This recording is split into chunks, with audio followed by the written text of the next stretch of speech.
E a gente quer ouvi-lo. Então vem para cá, servo de Deus. Vamos receber o pastor Hernandes Santos com a mesma alegria, no amor, na graça do Senhor. Aleluia. Quero só convidar você para ficar em pé, para a gente orar por ele. Tem o material dele, mas ele vai falar e vai apresentar tudo. E que você possa aproveitar, irmãos, possa aproveitar. O que nós comentamos ontem e anteontem, eu repito hoje. Nós precisamos aproveitar para tomar decisões em nossa vida durante essa conferência. Decisões, tome grandes decisões da parte de Deus aí na sua vida. Feche os teus olhos. Pai, nós te agradecemos pela vida do teu filho. Muito obrigado, Senhor, por tê-lo conduzido até esta cidade. Nós cremos naquilo que o Senhor colocou no coração dele, que ele possa ministrar com graça, com ousadia, com liberdade. Ah, Deus, nós queremos te ouvir nessa noite. Fala conosco por intermédio do teu filho. Assim nos abençoa, é o que eu te peço, em nome de Jesus. Aleluia. Amém.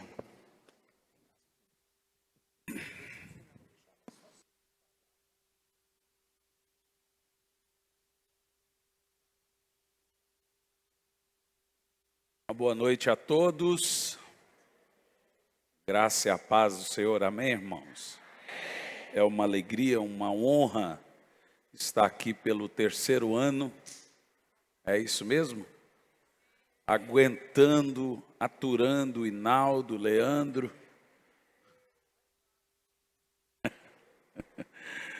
Pastor Hinaldo, a bispa. Olha, que Deus possa recompensar essa igreja, tão lindo trabalho todos os anos. Nós estamos ali no sul, em Curitiba, também fazendo a obra de Deus. Você sabe, não é fácil, mas é gratificante. Amém? Esse ano, pode abaixar um pouco, eu estou achando muito alto aqui. Pode abaixar mais. Esse ano, eu gostaria de trazer duas mensagens sobre avivamento. Eu estou pregando muito sobre isso. Mas antes, eu tenho aqui algumas novidades para vocês em livros, que eu tenho certeza que vai ser uma bênção na sua vida. Eu trouxe aqui para os irmãos esse livro aqui, ó. Se Deixe em Paz, o Manual da Mulher Chata. Estou brincando.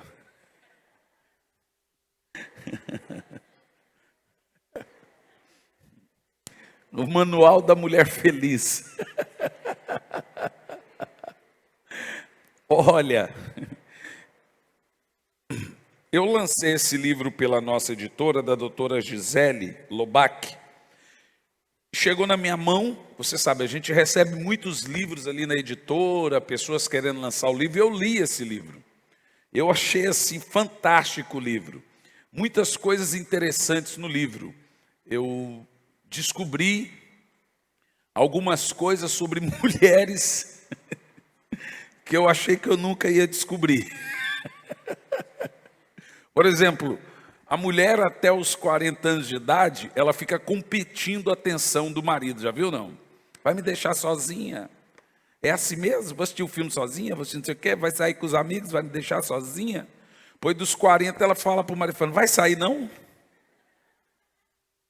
Aí a mulher depois dos 40, a alegria dela é ficar sozinha em casa, com ela mesmo. Gente, existem segredos para não ser chata? Eu acho que tem. Esse livro aqui tem sido muito bacana para você ver. O livro tem um mês que foi lançado, as últimas edições eu trouxe aqui. O Manual da Mulher Feliz, de Gisele Lobac. É muito bom mesmo. Um outro livro que eu quero que você leia. Há muitos anos atrás, eu tinha ali uns 22 anos, eu fiz a minha primeira viagem para a Europa. Eu estava pregando uma cidadezinha pequenininha em Portugal, chamada Peniche. E andando durante o dia ali pela cidade, uma cidade muito bonitinha mesmo, eu vi um português com a pilha de livros e queimando livros. Eu falei, que gente, que loucura, o cara está queimando livro, ninguém queima livro, isso é coisa de doido. Eu olhei para o português e falei assim, o que você está fazendo? Ele olhou para mim e disse, não vejo? Eu falei, vê o quê? Estou queimado. Eu disse, estou vendo. Então por que pergunta? Eu falei, ó, deixa eu falar um negócio. Lá no Brasil, quando a gente diz o que você está fazendo, a gente está querendo dizer por que você está fazendo. Ele disse, então diga por quê, pá, e não o quê. Falei, tá bom, por que você está queimando esses livros? Ele disse, são livros velhos, cheios de fungo, cheios de ácaros. Falei, posso ver os livros? E fui olhando. Irmão, ele estava jogando no fogo um livro de 1400, a metade do livro em latim, a metade em português. Capa dura, uma Bíblia de Vulgata. Agora vê só, uma Bíblia de 1400, a metade em latim, metade em português, e o português jogando no fogo. Eu enlouqueci, falei, pelo amor de Deus, isso aqui é uma Bíblia de 1400. Ele olhou para mim e disse, é bom? Falei, meu Deus, é excelente. Ele, 10 euros. Falei, mas você está queimando, vai jogar fora. Ele, 10 euros ou fogo ou 10 euros. Tirei 10 euros e comprei a Bíblia. De repente ele pegou um outro livro de capa dura e foi para jogar no fogo. Eu olhei assim, falei, posso ver? Olhei e falei, eu tenho que ser mais esperto que esse português. Se eu der a impressão que é bom, ele vai enfiar a faca. Eu olhei, o livro era muito bom. Ele olhou para mim e disse, é bom também? Eu disse, é muito bom, 20. Esse outro livro que ele estava jogando no fogo, eu comprei ele, obviamente, por 20 euros. Era um livro de capa dura de 1800. Gente, eu li esse livro, foi onde eu tive o primeiro contato com a graça e a paternidade de Deus. Isso revolucionou a minha vida completamente. Aonde eu ia, eu levava esse livro e lia, mas é um livro muito velho, está até em casa guardado. Eu falei assim, o dia que Deus me der condição, e eu tiver uma editora no Brasil, eu vou lançar esse livro numa edição brasileira. E Deus me deu condição, é um dos livros mais lindos que eu já li. Nós lançamos esse livro, Graça para o Culpado, de Charles Spurgeon. Esse livro que ele ia jogando no fogo. É só isso, gente. É um dos livros mais lindos que eu já li. Fiz questão, a tradução toda é minha. E você vai amar essa literatura. É empolgante e emocionante. Graça para o Culpado, de Charles Haddon Spurgeon. Agora, os dois livros mais recentes. Alguém disse, pastor, qual é o seu último livro? Eu falei, o último não, que eu estou vivo ainda. Os mais recentes. Esse ano que passou, eu lancei 2 livros. Curando os enfermos em nome de Jesus. Gente, esse livro aqui, se você parar para pensar, olhe bem o título, Curando os enfermos em nome de Jesus. Não é um livro somente para você ser curado. Apesar que a gente tem aqui testemunho de cego, surdo, paralíticos, e estimula muito a fé das pessoas, ele é um livro para te ajudar a operar com os dons de cura. Especificamente com os 3 dons de poder: cura, fé e operação de milagres. A Bíblia diz que os sinais seguem a todos os que creem. A quantos? Quem pode realizar milagre? Todos os que creem. Agora, por que a igreja não opera milagres? Porque a gente pensa que existe algum guruzismo na igreja e que os dons de poder são restritos a grandes homens e grandes mulheres de Deus. Não existe grandes homens e grandes mulheres de Deus. Isso é elitismo, isso nunca existiu, mas existe hoje. Esse livro honestamente falando, foi um dos primeiros livros que eu escrevi. Eu nunca lancei ele de novo, porque a gente vai melhorando, vai crescendo. E o livro tem uma linguagem muito simples, mas muito simples mesmo. Aí, recentemente, nós voltamos a realizar cruzadas com milhares de pessoas, e Deus falou assim, lança o livro, é simples. Ele falou assim, é por isso que é para você lançar o livro, porque ele é simples. A linguagem dele é para alcançar de forma simples. Irmãos, eu tenho tido assim muito retorno de pessoas que passaram a operar com os dons de sinais, prodígios e maravilhas. Está saindo agora um outro livro por título Transferência de Unção. Infelizmente não veio aqui. Mas acho que eu preguei aqui sobre transferência de unção, não preguei? Cheguei a pregar, né? Mas você tem a oportunidade de ter esse livro, Curando os Enfermos em Nome de Jesus. Eu tenho certeza que depois que você ler esse livro, entender, não é por causa do livro, é por causa de Deus, ter que você já tem os dons de poder, você vai ver sinais acontecer na sua vida e no seu ministério. Curando os enfermos em nome de Jesus. E o mais recente, isso aqui tem que gostar de ler, quase 400 páginas. Anjos e Demônios, a realidade do reino espiritual. Eu demorei 1 ano e meio para escrever esse livro, 170 livros de bibliografia e mais de 1000 artigos lidos. Foi a maior batalha espiritual que eu tive, foi para escrever esse livro. Até o diabo apareceu para mim. O dia que isso aconteceu, alguém disse assim, e o que é que o senhor fez? Falei, o que é que eu fiz? Levantei, liguei a luz do quarto, liguei a televisão, liguei a luz do banheiro e voltei a dormir. Mas o senhor ficou com medo? Falei, mas é claro, eu sou ser humano. Era o diabo, não era o Bozo. Eu estava dormindo de lado, aí abri o olho. Quando eu abri, tinha alguém assim olhando para mim assim, ó. Aí eu fiquei parado e perguntei, quem é você? Ele disse, sou Satanás. Eu estava escrevendo um capítulo nesse livro por título O Rei Bruxo. E ele queria que eu não escrevesse sobre isso. É a história do final de vida de Salomão. Muita gente fala de Salomão. Escrevem-se livros, fizeram até templo em homenagem a Salomão. Mas você já leu na Bíblia o final da vida de Salomão? Ah, mas Salomão foi salvo? Onde é que você leu isso? Ah, mas a Bíblia diz que Deus não iria tirar o trono. O trono. Veja que o próprio profeta rasgou o trono de Salomão, deu 11 tribos para Jeroboão e ficou com ele uma, por causa de Davi. Mas o final da vida de Salomão, ele constrói o templo para Astarote maior do que o templo do Senhor. Ele adora Quemos, Moloque e Astarote. Moloque, quem instituiu dentro de Israel o culto a Moloque, aquele culto de jogar as crianças no fogo, foi Salomão, gente.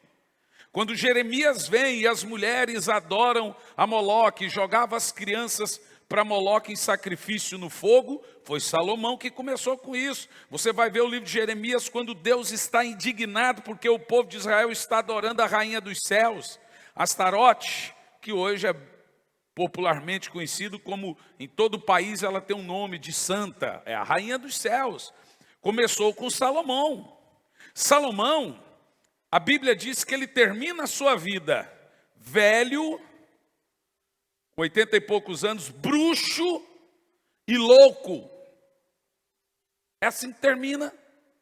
Ele anda por toda a cidade, gritando, ele se disfarçava de mendigo e ficava andando pela cidade. E termina a sua vida adorando esses anjos caídos, demônios. De acordo com Paulo, todos esses deuses da mitologia são demônios.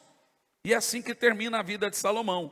Muita gente, não sabendo disso, mas pastor, e os livros de Salomão? Cantares, Provérbios e Eclesiastes. Salomão teve 40 anos.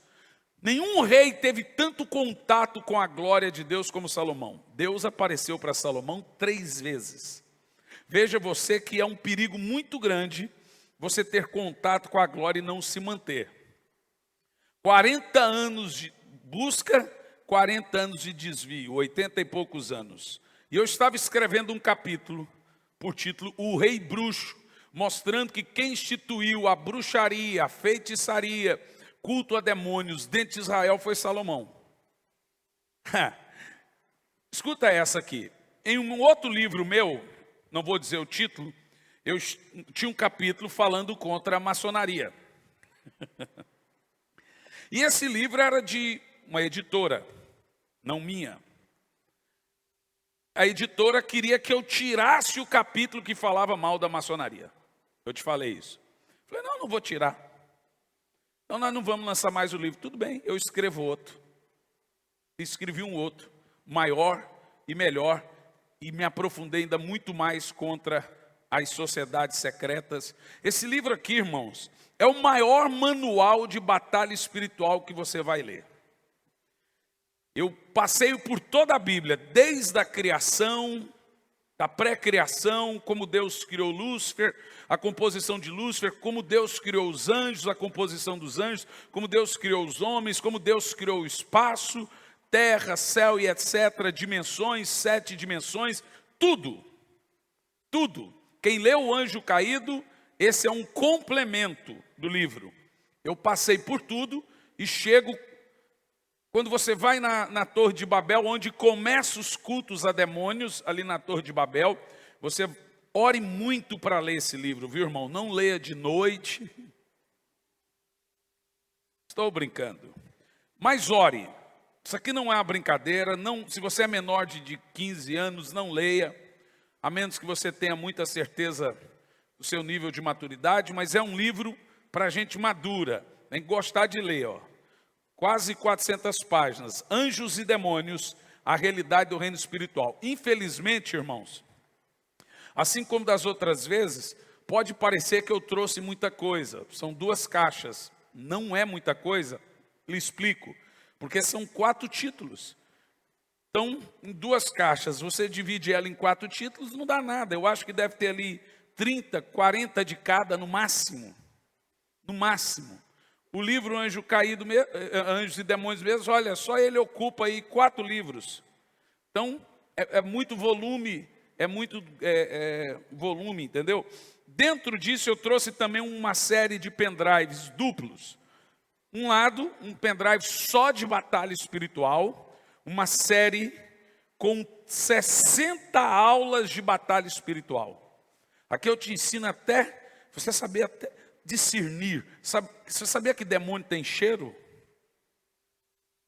Você já sentiu cheiro de sangue podre, rosa de cemitério, cheiro de charuto, fumo goiano?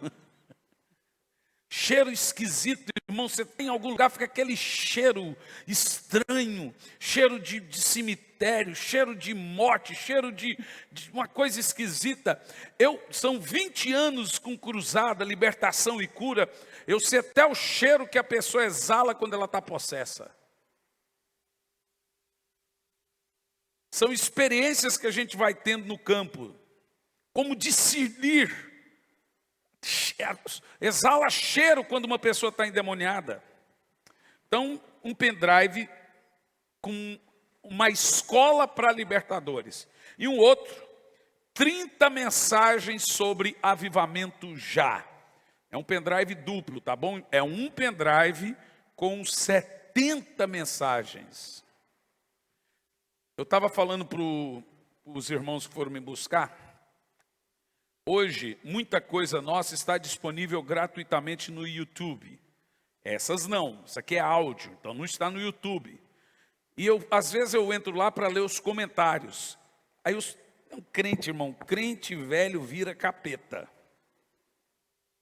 Não tem nada pior do que um crente que nem o diabo aguenta. Aí, olha os comentários. Nossa, que absurdo, que tanto de propaganda nessa mensagem, como se eu colocasse as propagandas na mensagem. Quem coloca é o YouTube. Não sei o que. YouTube coloca as propagandas, porque o canal é deles, é ou não é? Mas ele me paga pelas propagandas. Antigamente você comprava um DVD de no mínimo R$ 15 para assistir. Eu tinha que chegar aqui para você comprar o DVD para assistir. Pagava. Hoje assiste de graça. Aí o vídeo vem a propaganda. Você tem opção de, depois de 4 segundos, pular a propaganda e assistir de graça. Sabe o que o irmão faz? Reclama. Então são duas coisas. Primeiro, o YouTube paga para mim, para as propagandas que ele coloca na minha pregação. É aí que quem põe coisas no YouTube ganha dinheiro, com as propagandas. E ele paga bem. Então o irmão que ama o ministério da gente, ele deveria ficar feliz se o YouTube põe... Se você põe um vídeo lá, o YouTube não põe propaganda no seu vídeo. Porque tem que ter muitas visualizações para ele pôr propaganda. Ele quer ganhar. As pessoas pagam para o YouTube para pôr propaganda, e o YouTube põe no meu canal a propaganda e me paga pela propaganda. Veja, é uma maneira da gente ser abençoado, e o irmão vai lá, assiste e reclama. Então, é difícil, né, hoje em dia, mas eu não posso fazer nada. A maneira de você assistir vídeo sem pagar é pagando o YouTube Premium, que aí não tem propaganda, aí você paga por mês. Porque o YouTube que você tem é gratuito, então ele pode pôr propaganda do jeito que quiser. Essas pregações aqui, elas são vendidas somente no pendrive, para você pôr no seu carro, no seu celular, no seu computador, para ouvir no fone. E isso é muito bom, porque o que você está fazendo, você pode continuar ouvindo essas aulas e pregações que estão aqui nesse pendrive duplo, um pendrive de 16 gigas. Só um pendrive de 16 gigas é 30 a 35 reais. Só um pendrive de 16 gigas. Você sabe quanto que é esse pendrive aqui, ó? Esse pendrive com 70 mensagens, sabe quanto que está? 60 reais. 60 reais, você tira aí. É menos de R$1 cada mensagem. Tira já o preço do pendrive e põe o valor da mensagem. Menos de R$1 cada mensagem. É uma bênção, gente. É uma bênção, não é? Pagava antes, era R$15 num DVD. Então, nós temos uma promoção ali para um kit. O que é, Ainaldo? Esse livro aqui, ó, Anjos e Demônios, é R$40. Esse livro aqui, um livro de 400 páginas, em qualquer livraria é 60, 70 reais um livro desse. É R$40. Qualquer outro livro, esse aqui, Se Deixe em Paz, o Manual da Mulher Feliz, é 20, e os outros é R$30 cada. Me ajuda aí, gente, a fazer conta aqui, quanto que daria os 4 livros de preço avulso aí? 110 só o livro, né? É isso? 120 só os livros. Tem uma promoção. Quanto que é o livro e os pendrives? 100. O pendrive está 80 lá, ó. Você vê, eu errei então, ó. Ele está me corrigindo que o pendrive não é 60. 60 é um pendrive, é um. Aqui é 2. Esqueci, desculpa. 60 é um, então está 80. Mas vamos fazer uma promoção boa aqui, já que eu falei uma besteira. A promoção é o seguinte: os 4 livros mais o pendrive, lá estava 170, baixa para 160. Depois eu me acerto lá com o pessoal da editora. R$160 os 4 livros e as 70 pregações. Você pode parcelar até em 3 vezes no cartão. Tá bom para os irmãos? Amém? Então vamos lá, vamos pregar. Vou fazer uma outra só dos livros. Uma promoção só de livro. Uma promoção só de livro. Quanto que daria os livros? Vou fazer R$100 os 4 livros. R$100 os 4 livros e R$70 o pendrive. Se for avulso. Tá bom? Ok? Aí, se você quiser levar os 2, faz 160. É assim, aprendi com o Silvio Santos. Zacarias capítulo 12, no versículo 10, irmãos, não tem muita coisa, tá? Mas acho que deve ter uns 30 kits desses ali no máximo. Zacarias 12, versículo 10. Eu vou pregar a mensagem que eu mais preguei no ano passado, e o ano já começou e continuo pregando a mesma. Espírito de oração. Por que eu estou pregando essa mensagem? Bom, veremos por quê.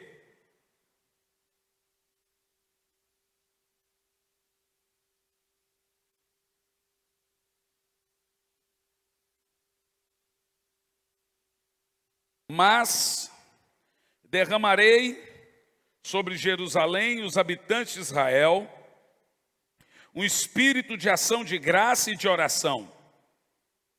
E eles olharão para a minha pessoa, aquele a quem eles mesmos transpassaram, e chorarão a perda de um filho único.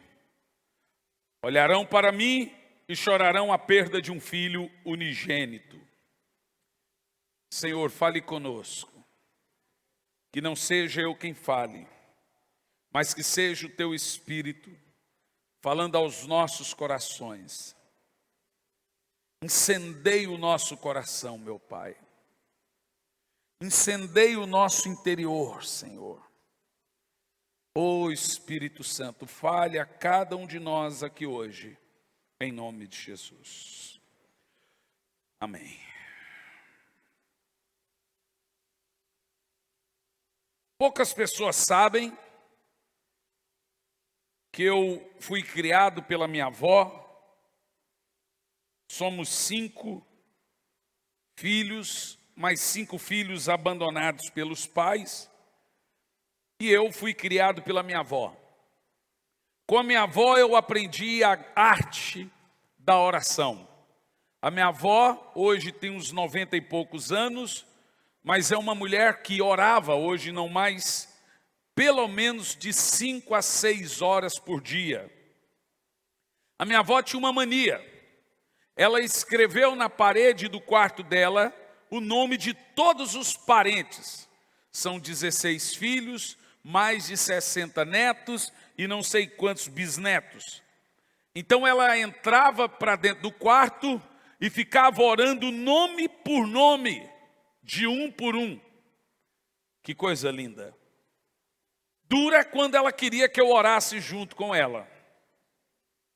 Falei, vó, não dá. Como que eu vou entrar e vou ficar orando com a senhora não sai do quarto mais. Ela falava assim, então fique em espírito de oração.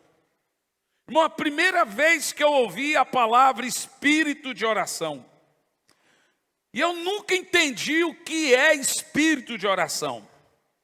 E eu já vi tanta gente mencionar e dizer o tal do espírito de oração, que na minha cabeça, até alguns anos atrás, o espírito de oração era uma pessoa orando e as outras em volta confirmando assim, sim, Senhor. Fala, Senhor. Mata mesmo, Senhor. Espírito de oração para mim, então, era você está no ambiente em que alguém está orando ou cultuando em reverência. As pessoas diziam, fique em espírito de oração. E eu cresci entendendo que espírito de oração era esse tipo de coisa. Mas eu descobri que espírito de oração é a coisa mais poderosa que existe na Bíblia Sagrada. Espírito de oração é um mecanismo. É um mecanismo de Deus para gerar e produzir avivamento. Eu vou dizer de novo.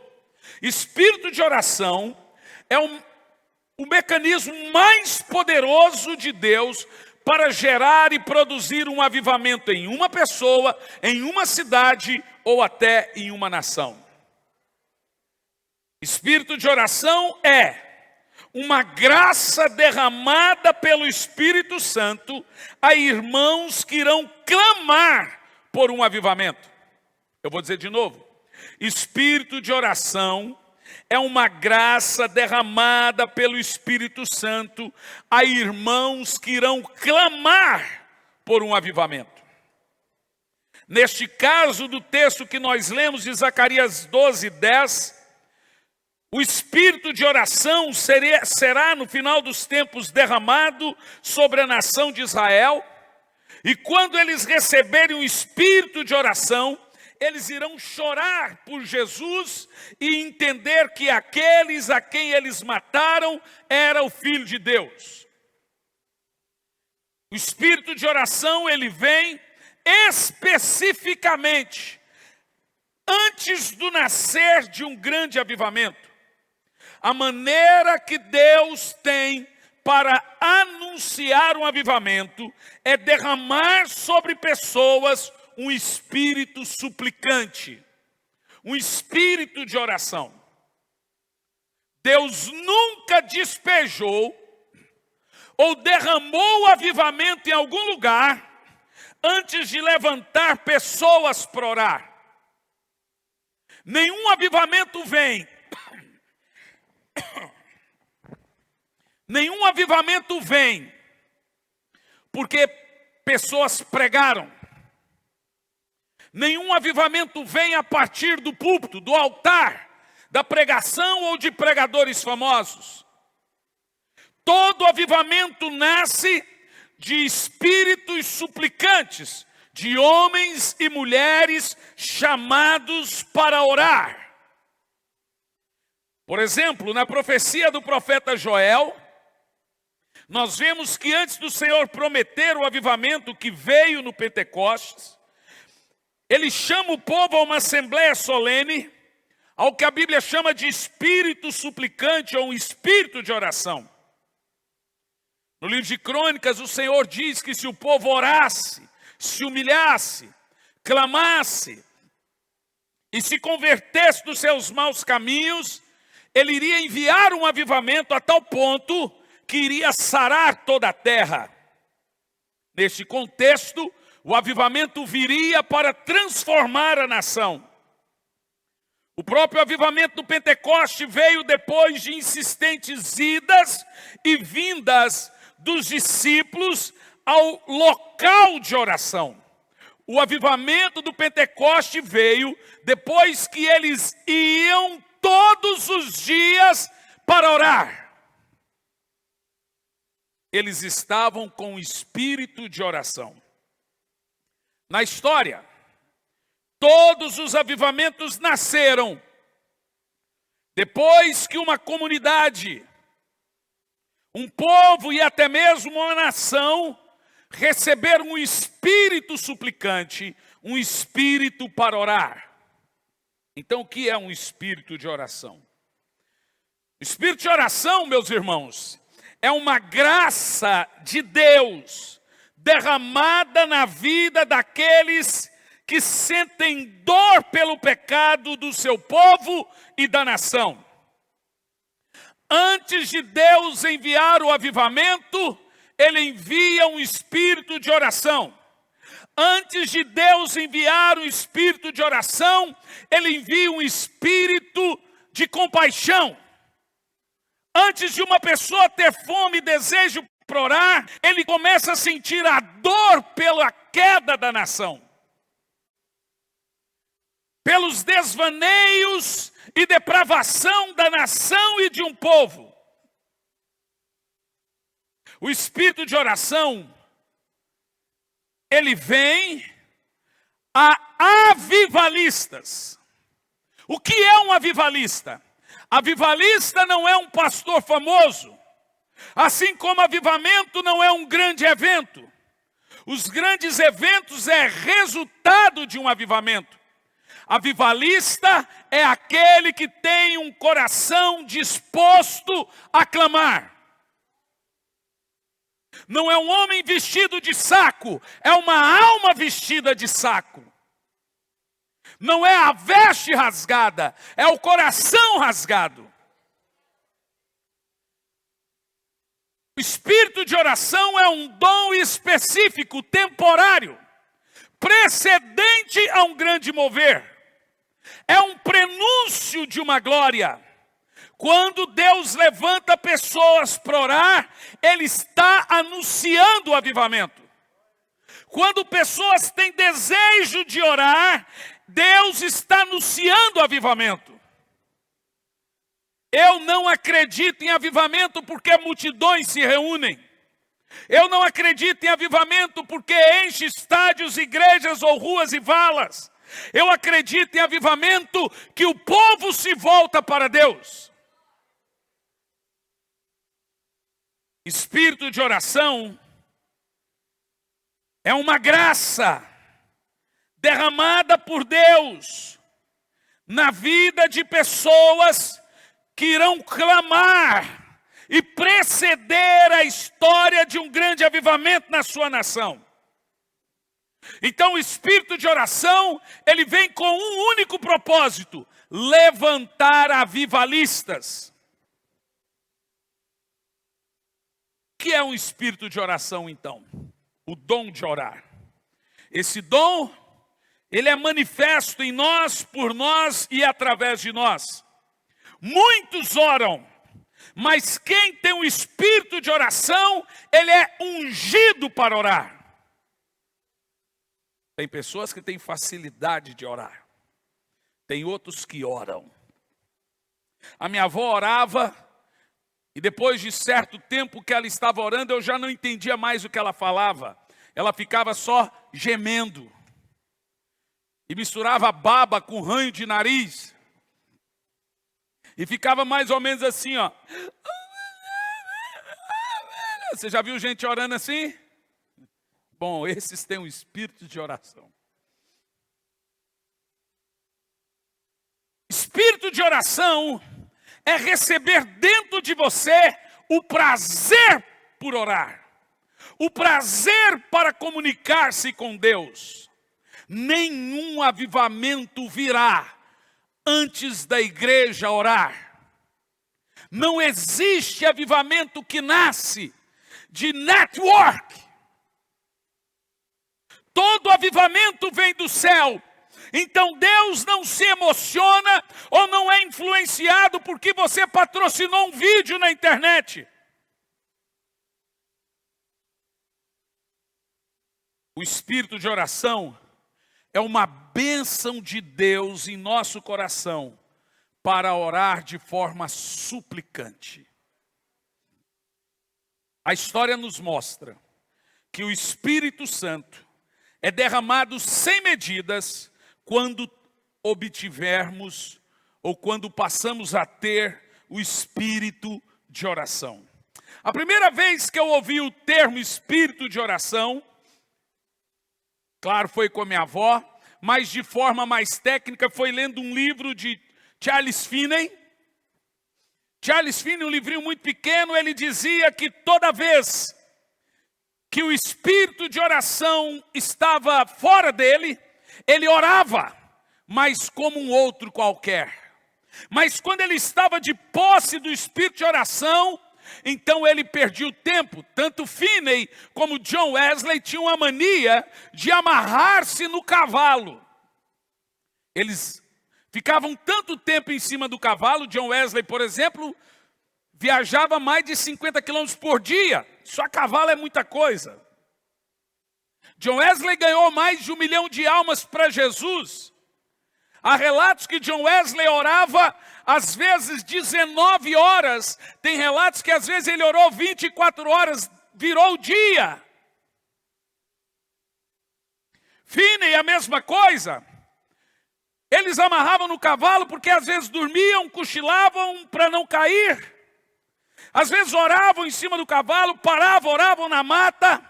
Mas esses homens eram tão cheios de Deus, mas tão cheios de Deus, que os crentes mais intimistas na cidade por onde eles passavam, quando Finney ou Wesley estava chegando, as pessoas diziam: o tempo mudou. Logo alguém dizia: Finney está chegando. Uma pessoa que tem o espírito de oração, quando ela se aproxima, as demais tremem os seus nervos. Espírito de oração. Existem algumas características na vida de quem possui o espírito de oração. Primeiro, gemidos no espírito. Como funciona uma pessoa que tem o espírito de oração? Em Romanos 8:26 nós lemos assim: porque o Espírito também nos ajuda em nossa fraqueza. Mas no que se consiste a fraqueza do homem? Da onde ela começa? O texto explica: porque não sabemos orar como convém. Todo pecado nasce de um afastamento, distanciamento de comunicação com Deus. Você percebeu que a nossa fraqueza se consiste em não saber orar como deveria? Porque o Espírito nos ajuda em nossa fraqueza. Como ela começa? Porque não sabemos orar como convém. Mas olha o espírito de oração. Mas o próprio Espírito intercede por nós com gemidos profundos demais para serem expressos por meio de palavras. Espírito de oração é o Espírito Santo orando em você, através de você. Nesse texto nós aprendemos que quando se tem o espírito de oração, não é só falar palavras, é falar além das palavras. Veja, coisas profundas demais, gemidos profundos demais para serem expressos por meio de palavras. Você já teve a sensação, mesmo crente que você é, de estar perdido em alguma área na sua vida? Você já se perguntou o que o Espírito Santo ora por você? Ou o que você ora quando você ora em línguas? Em 1 Coríntios capítulo 14, no versículo 2, por gentileza, abra sua Bíblia, por favor.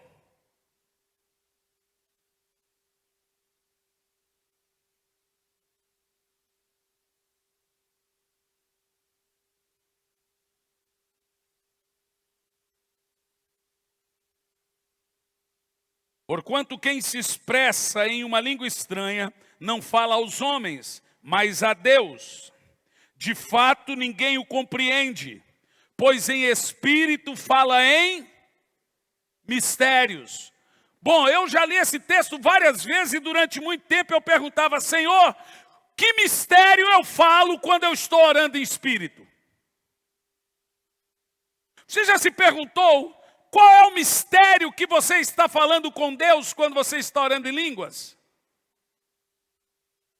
Porque a Bíblia diz que quem ora em língua estranha não fala aos homens, mas fala a Deus. De fato, ninguém compreende, mas em espírito ele fala em mistérios. Em Romanos 8, versículo 26, 27 e 28, está aqui o mistério. O que você ora? Qual mistério que você ora quando você ora em espírito? Romanos 8, verso 26 ao 28. 26 e 27. Do mesmo modo, o Espírito nos auxilia em nossa fraqueza. Qual é a nossa fraqueza? Porque não sabemos orar. No entanto, o próprio Espírito intercede por nós, com gemidos impossíveis de serem expressos por meio de palavras. Olha o 27. E aquele que sonda os corações conhece perfeitamente a intenção do Espírito, porque o Espírito suplica pelos santos, em conformidade com a... Qual é o mistério que você ora em espírito? O mistério que nós oramos em espírito, quando oramos em espírito, é a vontade de Deus para a nossa vida que ainda não conhecemos. Alguns entenderam. Eu vou dizer de novo. Nem você sabe qual é a vontade de Deus para a sua vida, mas como a vontade de Deus é revelada a nós através da linguagem da oração. O próprio Jesus disse isso no Pai Nosso, quando orares, ore assim: Pai Nosso que estás nos céus, etc, etc, etc. Lá no final ele diz: seja feita a tua vontade, assim na terra como no céu. Ou seja, o crente que não ora jamais saberá qual é a vontade de Deus para a sua vida. O crente que ora, ele está de posse dos segredos de Deus revelados aos seus corações, que é a vontade de Deus. Ou seja, é em oração que a vontade de Deus é revelada paulatina, gradativamente a cada um de nós. Então sabe por que você se sente perdido muitas vezes? Porque você não ora.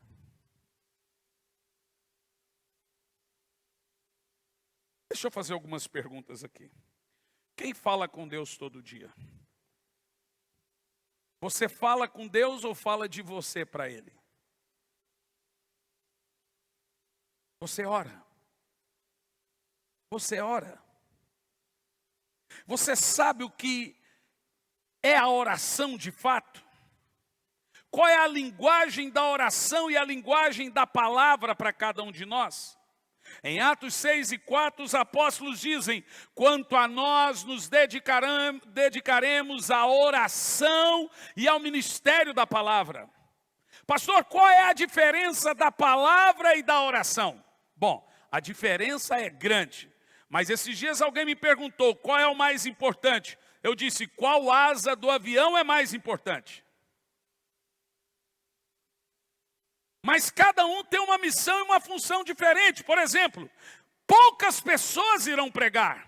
O ministério da pregação é de poucos. O da oração é de todos. Poucos terão prazer de subir aqui e pregar. Mas todos podem orar. A pregação atinge o coração dos homens. A oração atinge o coração de Deus. A pregação atinge o tempo, a oração atinge a eternidade. A pregação é Deus falando ao homem, a oração é o homem falando a Deus. Percebeu a diferença? Orar não é só um meio que eu consigo de Deus o que eu quero, é também como Deus consegue de mim o que Ele quer. Como eu já lhes disse, é na oração que Deus realiza a vontade dEle a nós. É através da oração que Ele revela a vontade dEle a cada um de nós. Se não oramos, não há sincronia. Meus irmãos, não existe cristianismo sem oração, não existe poder de Deus sem oração, não existe unção sem oração, não existe igreja sem oração, não existirá e nunca existiu avivamento sem oração, não existe ministério sem oração. Por isso que hoje você vê já pastores abandonando o ministério e se enveredando a uma nova roupagem chamada coach. Pastor, o senhor é contra o coach? Não sou contra o coach. Na igreja que eu sou pastor tem pelo menos uns 3. Mas um dia um desses chegou em mim e disse, quando é que o senhor vai deixar eu pregar lá em cima? Eu disse, pregar? Você prega? Olha, pastor, eu gastei 30 mil reais me formando em coach. Eu falei, eu não gastei nem um centavo. Mas eu sou coach. Eu falei, meus parabéns, é uma excelente profissão. Mas lá em cima é palavra, meu filho. Eu falei, deixe-me tentar te explicar porque você nunca vai pregar aqui na igreja. Para você não ficar chateado comigo. Vou te explicar. Quando você está dando palestra, você mata o ego das pessoas ou você levanta o ego das pessoas? Se eu levanto, falei, pois bem, eu mato. A pregação mata as pessoas, o ego, a carne, o coach levanta. O coach ganha o preço, a pregação paga o preço. Eu vou te explicar a diferença para você entender o que eu estou te falando. Lá no reino empresarial, você precisa motivar as pessoas, porque aquilo é um mundo cão. Mas na igreja, quanto mais morto, melhor. Lá fora, quanto melhor, melhor. Aqui, quanto mais morto, melhor. Muitas vezes, meu querido, igreja não é você sair se sentindo melhor, às vezes é sair se sentindo pior. Às vezes você vem no culto para Deus reavivar você, Ele mata você.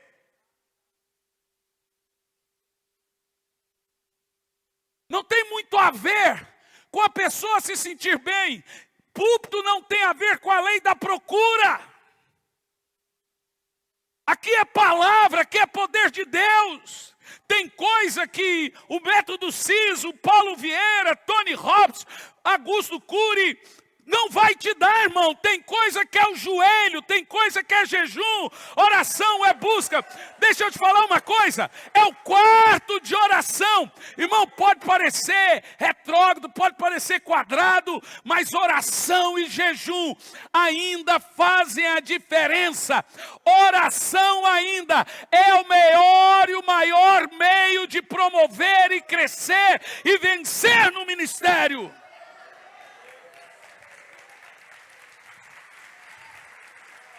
Olha, eu tenho visto tantos novos pregadores que surgiram de 5 anos para cá. Eu disse hoje aos irmãos no carro, queimaram na largada. Já viu como é que é uma corrida? Paulo comparou o ministério como uma corrida. Mas o que tem de gente que já queimou na largada? Irmão, avivamento não nasce de programas. Qualquer avivamento que for anunciado não é avivamento. Avivamento é uma nuvem. Você lembra da nuvem no deserto? Ela parava, eles paravam. Quando ela movia, eles moviam. A nuvem se moveu de novo e não perceberam. Avivamento não é um programa. Deixe-me te falar uma coisa. Igreja não prepara avivamento. Igreja espera avivamento. Igreja não programa avivamento, ela aguarda o avivamento. Avivamento também não é evangelismo. Avivamento é o mover de Deus na igreja. Evangelismo é o mover da igreja no mundo. Evangelismo é resultado do avivamento. Primeiro Deus aviva o seu povo, e o povo de Deus aviva o mundo. Então, avivamento é Deus agindo na igreja e evangelismo é a igreja agindo no mundo.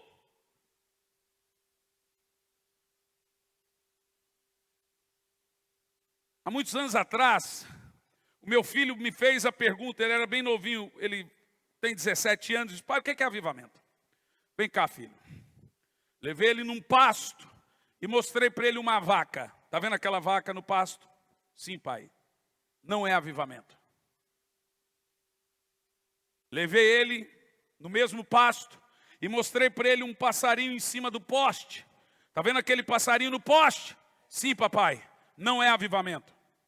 Bom, a vaca no pasto não é avivamento. O passarinho no poste não é avivamento. Não. O que é avivamento? É quando a vaca estiver no poste cantando e o passarinho no pasto pastando. O avivamento, ele é o contrário do sistema. O avivamento, ele quebra paradigmas, ele balança as estruturas, ele não tem a ver com programas. Avivamento não é anunciado, avivamento não é preparado, avivamento, ele simplesmente vem. Como a igreja se prepara para o avivamento? Eu estou lhe dizendo, primeiro ponto, espírito de oração. Existem fagulhas de Deus em tempos de escassez. Há um texto na Bíblia que diz que para a chuva vir, a terra tem que desejar. Você já leu isso? Que Deus manda água sobre os sedentos. A chuva só vem quando a terra sente que está seca. Mas existe uma coisa interessante na chuva. Ela anuncia a sua chegada. A terra molhada exala o cheiro de molhada antes da chuva. E a terra molhada do avivamento é a oração. Você quer saber que um avivamento está para nascer? É quando tivermos movimentos de oração.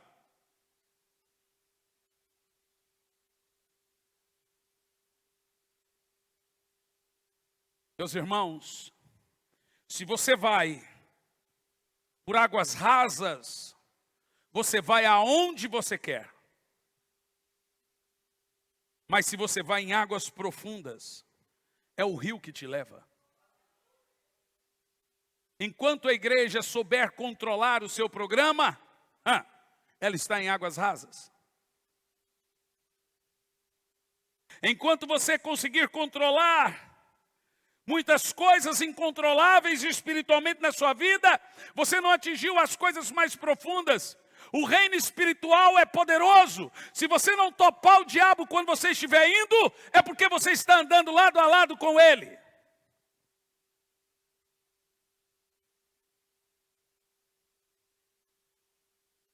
Pastor, eu oro. Eu estou no carro, eu estou orando. Eu estou no avião, eu estou orando. Eu oro, eu estou viajando, eu estou orando, então eu estou orando. A Bíblia manda orar sem cessar. Não. Isso é importante, orar em espírito é importante. Mas a oração eficaz não é essa. Jesus falou, quando fores orar, entra no teu quarto, fecha a tua porta e ore. Os discípulos não aproveitaram um tempo para orar, para vir o avivamento no Pentecoste. Eles se retiravam para orar. Você se retira para cortar o cabelo, você se retira para ir no supermercado, você se retira para sair de férias, você se retira para tudo. Orar é se retirar para estar com Deus. É tempo de qualidade. Eu posso estar na sala com toda a minha família, só de corpo presente e não estarmos ali. Isso acontece muito hoje em dia. 5 pessoas na sala e cada um no celular. O que é tempo de qualidade? É quando todos estão ali fazendo a mesma coisa. Então, normalmente eu já falo, vamos desligar os computadores, celular e vamos assistir um filme. Põe aqui o celular, pega um cestinho. Ninguém pega celular agora. Isso é chamado tempo de qualidade. É quando há uma interação. Tirar tempo com Deus é um lugar e um horário. Deus não está aqui para ser aproveitado. Você tem que parar de pensar que você aproveita o tempo para Deus. Deus não é uma coisa que você aproveita o tempo para Ele. Ele tem que ter primazia do nosso tempo. Orar. A tal ponto que chega o momento em que você e Deus é um, em que o Espírito dele enche você com o espírito de oração. Então orar com o espírito de oração é orar para orar sempre. Orar para orar mais. Orar para orar de novo. Orar para ter vontade de orar amanhã. Não existe fé.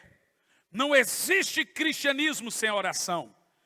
Nem religião existe sem oração. Todas as religiões têm na oração sua principal prática. O islâmico ora 5 vezes por dia, o budista 10 vezes por dia, o seixonoísta 16 vezes por dia. O cristão. A diferença é que eles têm deuses mortos, mas o trata como se estivesse vivo. Nós temos um Deus vivo, mas o tratamos como se estivesse morto.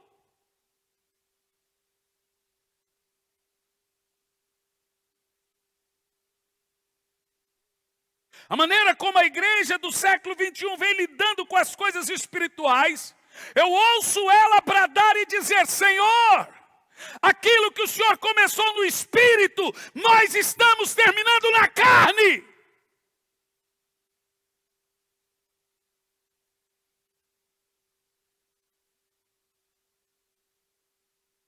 Aonde estão os movimentos de oração? Mas a palavra avivamento é uma grande moda. É um clichê na boca de qualquer um que não ora. Eu não acredito em avivamento que não tem arrependimento, que não tem quebrantamento, que não tem pessoas de joelhos. Avivamento que não muda a nação, avivamento que não muda o coração do crente, que não muda o interior do mentiroso, que não muda o interior do adúltero, não é avivamento.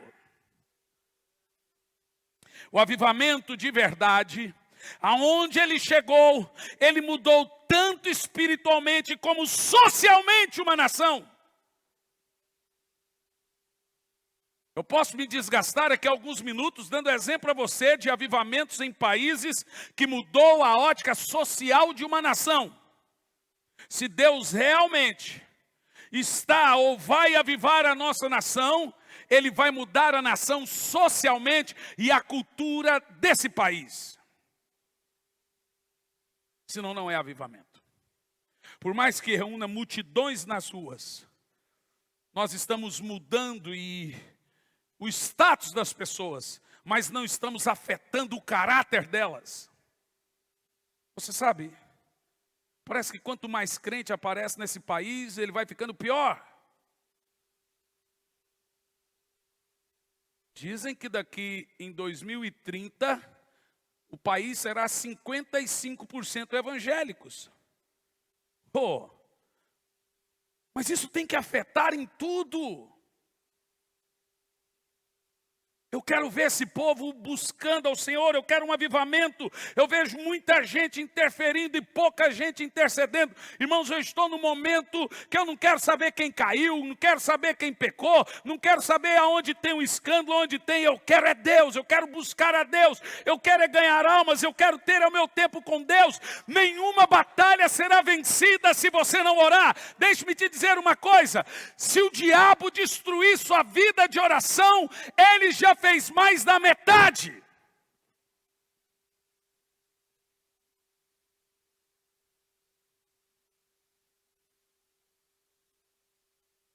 Você sabe como funcionava o reino espiritual no Velho Testamento? Por quê? A batalha espiritual do Velho Testamento, ela tem um contexto diferente do Novo Testamento. Veja bem, no Velho Testamento, você tira como exemplo a história de Daniel. Daniel orou e jejuou por 21 dias. A Bíblia diz que durante 21 dias ele foi resistido por um príncipe, um principado do diabo, que pôs-se o nome ali de príncipe da Pérsia. Obviamente não é o nome dele. Mas era príncipe da Pérsia porque ele tinha uma função de comandar aquela região da Pérsia.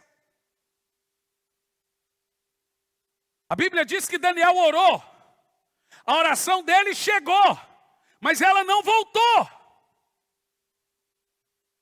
Porque quando o anjo veio trazer a resposta da oração, o próprio anjo Gabriel disse que ele foi resistido pelo principado da Pérsia.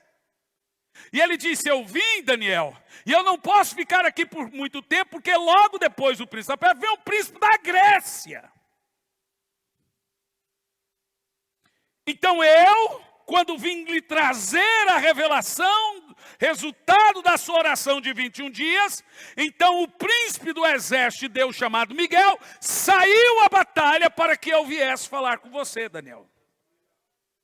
No Velho Testamento, então, a batalha funcionava assim: a oração chegava, mas para vir o retorno, tinha que haver batalha. Porque Satanás, o príncipe desse mundo, o Deus desse século, o que tinha todo o controle, a chave do reino dos mundos, você sabe, isso está ali no Novo Testamento, quando ele leva Jesus na ponta do pináculo, ele recebeu isso de Adão, então ele tinha total domínio e controle do mundo. A Bíblia diz que Satanás disse a Jesus: eu lhe darei todos os reinos do mundo, que ele me foi dado, e eu dou para quem eu quiser. Mas esse contexto é mudado depois da cruz. Porque Jesus, na cruz do Calvário, expôs, venceu, humilhou, destruiu, tomou a chave da vida morta, desceu no inferno, expôs os principados na cruz e agora ele reina absoluto. Ele é Senhor das potestades do ar. Mudou. Antes tinha que haver batalha para que a oração voltasse. Hoje não. Hoje, quando você ora, é o Espírito Santo que leva a sua oração. Quem é que batalha contra o Espírito Santo? E é ele que traz a resposta. Que batalha que tem contra Deus? Pode ter batalha contra anjo, irmão. Você tem que entender que Satanás não é um Deus caído, ele é um anjo caído. Não existe uma guerra entre Deus e o diabo. Existe uma guerra entre você e o diabo. Não tem guerra entre Deus e o diabo, porque não tem Deus como Deus. Deus é Deus sozinho. O que existe entre Deus e o diabo é uma batalha ideológica. É uma guerra mental, como Paulo fala de fortalezas na mente, de quem está falando, não é uma batalha de fato. É uma batalha aqui, ó. Você acha que o diabo vai enfrentar Deus assim? Vem, cai dentro, vem tranquilo. Não vai. A guerra é entre eu e o diabo. A Bíblia diz que ele é a antiga serpente inimiga do povo de Deus. Então você pega em Marcos 5, que Jesus chega em Gadara, os demônios correu, prostrou e o adorou. Em Filipenses 2,6 diz que o nome de Jesus é dado todo poder no céu, na terra e no inferno, e toda língua no céu, na terra e no inferno confessa que Jesus Cristo é o Senhor. Jesus disse: Pedro, Satanás me pediu permissão para se andar com você. Então o Deus que você serve é Deus do diabo também. Tiago 2, versículo 19, crês tu na existência de um só Deus, fazes bem. Os demônios também creem e tremem. Agora preste atenção. Escute isso. A configuração da batalha espiritual na nova aliança, ela é diferente do contexto da batalha espiritual da velha aliança. Porque hoje, Satanás não impede a oração sua de voltar, porque você está em comunicação direta com Deus, não tem intermediador. Você lembra disso? O seu espírito hoje está vivo, no Velho Testamento não. Quando você ora, sua oração na mesma hora chega, na mesma hora tem a resposta. Hoje a batalha se consiste em impedir você de orar. Porque a Bíblia diz que a oração do justo é poderosa em seus efeitos. Então Satanás, ele só pode vencer uma batalha contra o crente se ele conseguir impedir ele de orar. Se Satanás destruir sua vida de oração, ele já fez mais da metade. Embora a igreja seja pobre em muitos aspectos doutrinários, teológicos, ela é mais pobre ainda no quesito oração.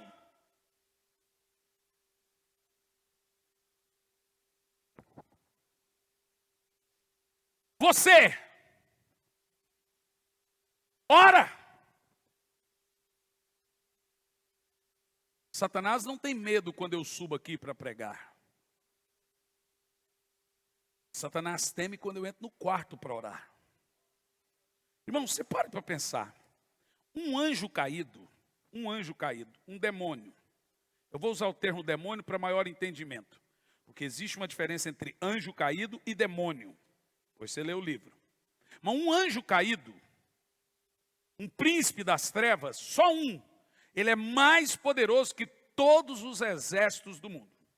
Mas pode juntar a Alemanha, Estados Unidos, a China não, que agora judiação, né? Mas pode juntar a Rússia, pode juntar a bomba atômica de hidrogênio. Um anjo caído sozinho vence todos os exércitos do mundo. Um crente de oração sozinho é mais poderoso que todos os anjos caídos do inferno.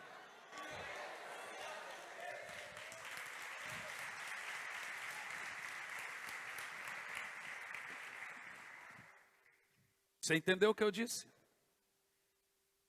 Não há nada na terra mais poderoso do que os exércitos espirituais. O diabo é mais poderoso do que todo o universo. Você sabe, quando Miguel foi lutar contra ele, isso está no livro de Judas, a Bíblia diz que ele não ousou ameaçá-lo, mas ele se limitou a dizer: o Senhor que te repreenda. Nós entendemos nisso que Lúcifer, o primeiro anjo, é o anjo mais forte de todos. Mas deixe-me te dizer, o Senhor disse: levantarei a minha igreja, e as portas do inferno não prevalecerão contra ela. Levantarei o João, a Maria, o Fernando. Não tem demônio que possa parar diante de um irmão de oração. 1000 cairão ao teu lado, 10.000 à tua direita, mas você não será atingido. Virão por 7 caminhos fugirão. Irmão, um demônio, deixa eu te falar uma coisa, um demônio corre de gente que ora. Eu já vi grandes pregadores caírem. Eu já vi cantores caírem. Mas eu nunca vi gente de oração cair. O crente que ora deixa de pecar. O o crente que peca deixa de orar. Você quer saber como que está a estatura espiritual de um irmão? Veja se ele ora. Satanás não respeita nome. Satanás não respeita fama. Satanás só reconhece a autoridade espiritual de quem ora.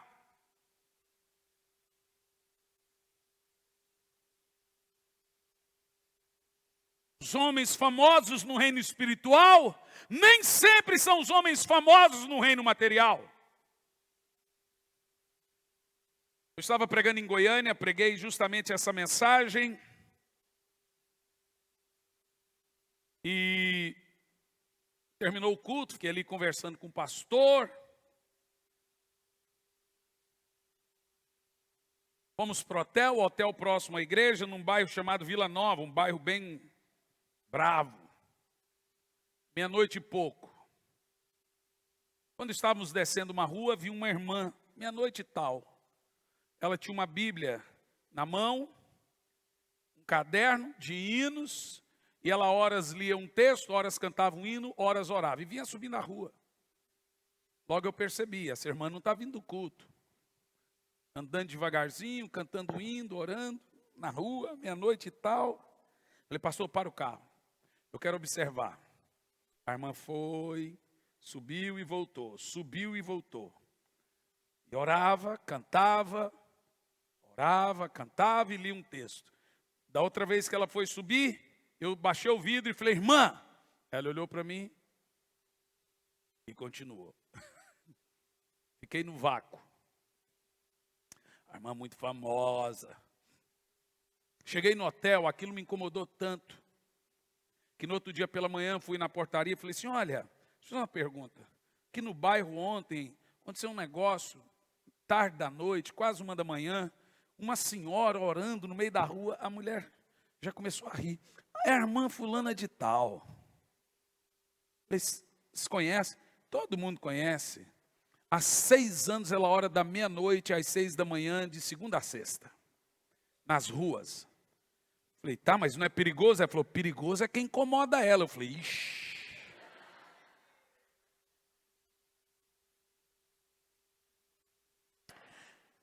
Eu falei, mas menina, ela falou, olha, pastor, deixa eu falar um negócio. Todo mundo que quis fazer mal a ela, se deu mal.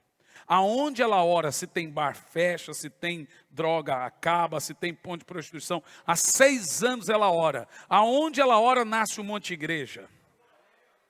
Falei, mas onde ela mora? Ah, aqui no bairro a gente tem um pacto em não falar onde ela mora, porque as pessoas passam a ir na casa dela e incomodar ela.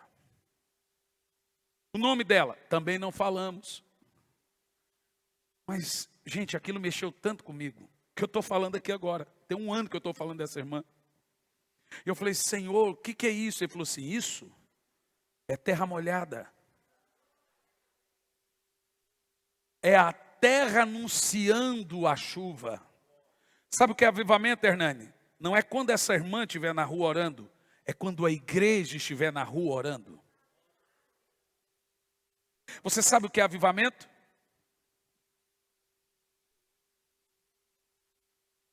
Avivamento são olhos molhados, não olhos secos. Nós vivemos uma geração de olhos secos, de gente que se ofende e não chora. Era normal nos nossos cultos antigamente as lágrimas rolar. Avivamento é olhos molhados e o coração derretendo. Alguém esses dias me disse, o que é que o senhor acha das igrejas pintadas de preto? Eu olhei para o irmão e disse, você acha que deveria ser de qual cor? Olha, pastor, não sei. Se você não sabe, por que você está falando? Deixa eu te dizer uma coisa. Avivamento não vem porque a igreja tem madeiras dos anos 1970 ou 40. E os pastores vestem ternos de 3 peças. Mas também ele não vem porque a igreja é de preta e o pastor veste calça skinny. Não é a igreja que tem que estar moderna ou velha. Avivamento é onde tem oração e a exposição da palavra. Não tem a ver com como ou deve ser o prédio, ou como deve ser o pastor. Tem igrejas aí que seus pastores vestem terno de 3 peças e estão na maçonaria.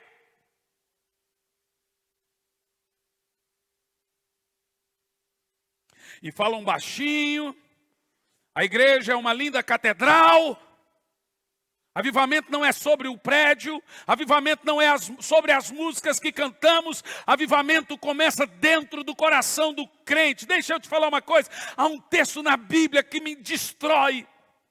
A Bíblia diz que Jesus estava andando, 2 discípulos estavam andando no caminho de Emaús.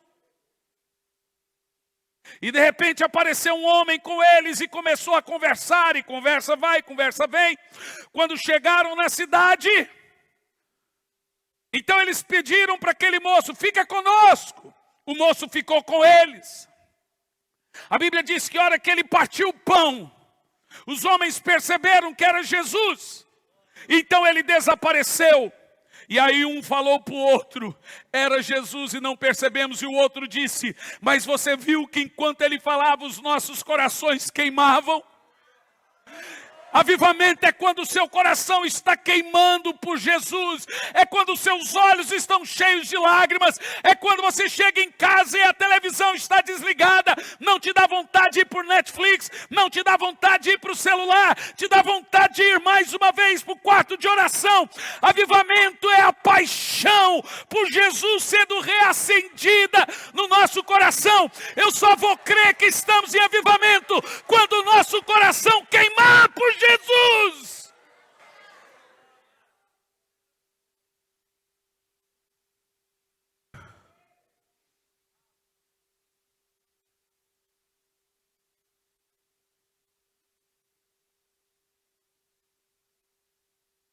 Pastor, nós não temos tempo hoje.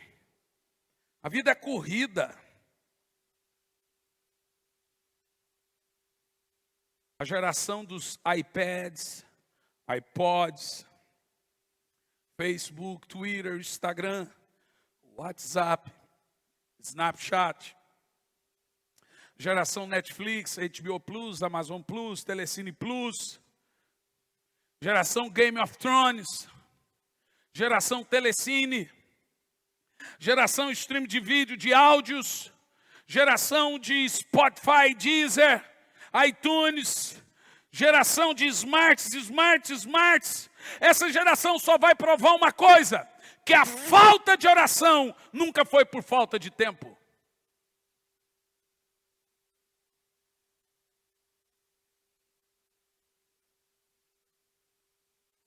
Em muitos lugares, o entretenimento se tornou o substituto diabólico da busca do Espírito. Satanás arrumou um jeito de nos prender no mundo. Algumas vezes, no meu quarto de oração, eu ouço um barulho assim, ó. Psiu, psiu. Nos primeiros dias eu ficava assustado. Hoje, quando eu ouço um barulho assim, ó, psiu, é ele me chamando porque estou com saudade. Você não tem saudade do Espírito Santo?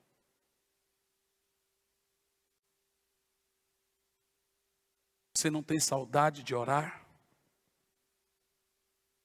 Qualquer cristianismo que não tem na oração uma prática diária, não é cristianismo. Por isso que há 1 ano eu tenho pregado isso. E pelo jeito mais 1 ano. E não vai parar. Porque eu pedi, Senhor, aonde eu for, leve e traga de volta a prática da oração aos irmãos. A prática contínua, diária da oração. Eu gostaria de concluir lhe contando uma história. Eu fiz um cálculo esses dias e perguntei ao Senhor, como nasce os avivamentos? Eu sou um professor, irmãos, eu dou aula de histórias de avivamento. eu fui pesquisar como cada avivamento nasceu. Deus é um Deus padronal. Ele tem padrões. Ele renova, mas tem padrões que ele não muda. Deus é um Deus cíclico. Tudo que ele fez no passado, ele repete de novo. Vou dizer de novo. Todas as pessoas que vieram com uma unção no passado, vêm outras com a mesma unção. O próprio Pentecostes, o Senhor diz, é para vós, seus filhos e os filhos de seus filhos. O próprio espírito de Elias que veio sobre Eliseu, veio de novo sobre João Batista. E a Bíblia diz que viria no final dos tempos de novo. E converteria o coração dos pais aos filhos. Ou seja, Deus não precisa mudar o vinho, é o vaso que tem que mudar. Quanto mais velho for o vinho, melhor ele fica. É o vaso que muda, não o vinho. E eu fui descobrir um padrão fantástico. Eu percebi que na Bíblia Sagrada, quando veio o primeiro avivamento no Pentecoste, depois logo alguns anos veio em Samaria, depois mais algum tempo em Éfeso, com Paulo, e os avivamentos eles vão vindo assim de tempo em tempo. O avivamento de Samaria, por exemplo, toda a cidade se converteu através de um diácono, quase criança, chamado jovem. Esse não queimou na largada.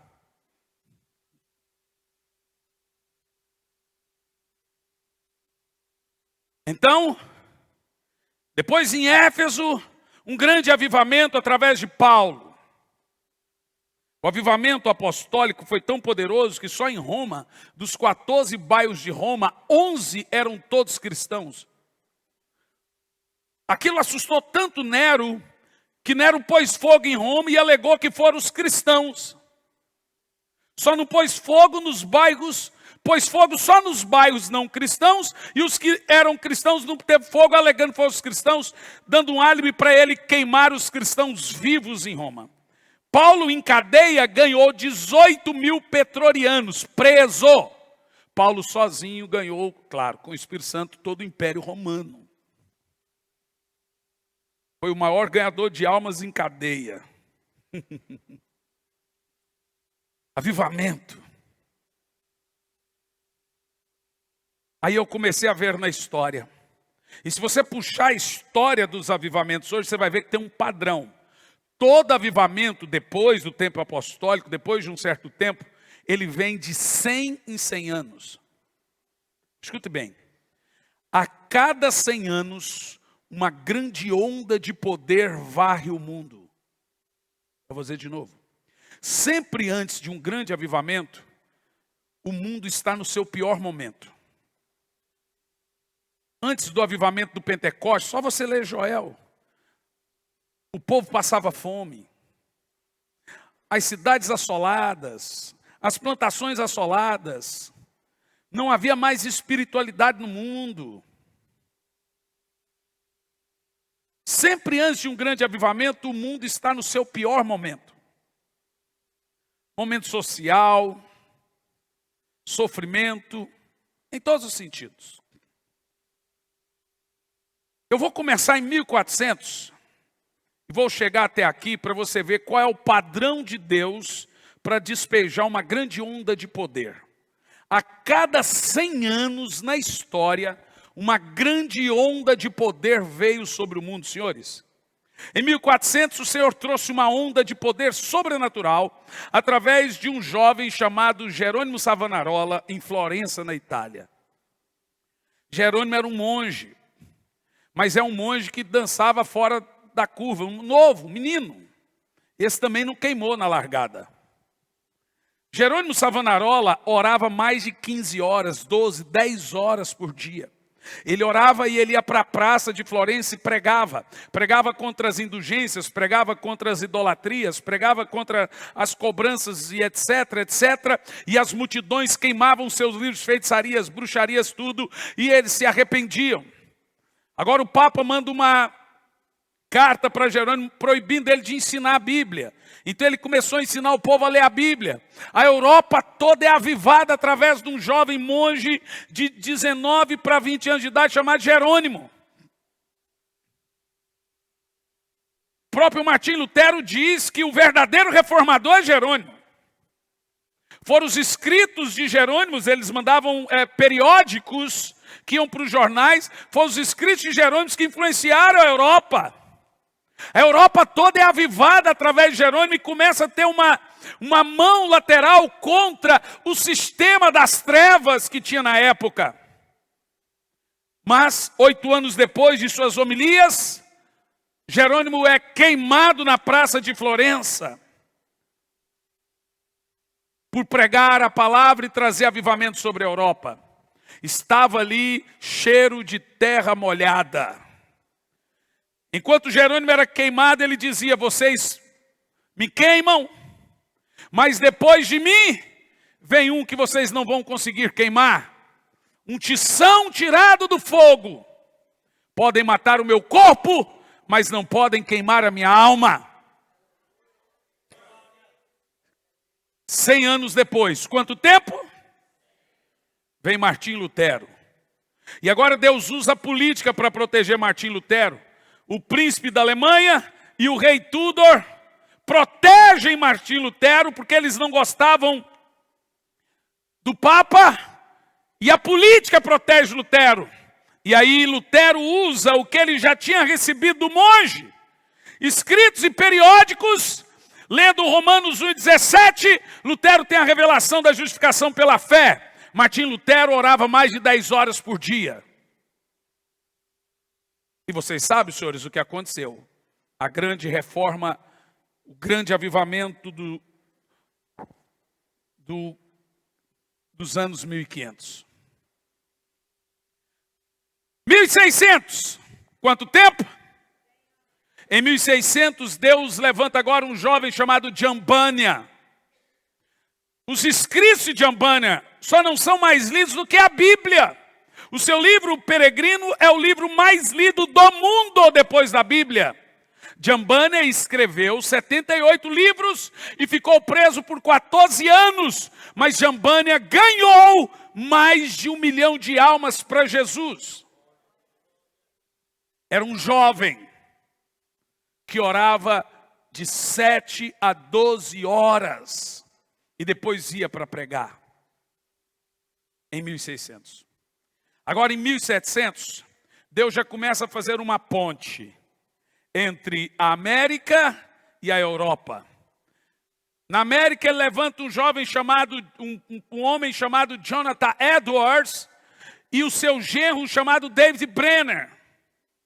David Brenner é literalmente um homem que morreu de orar.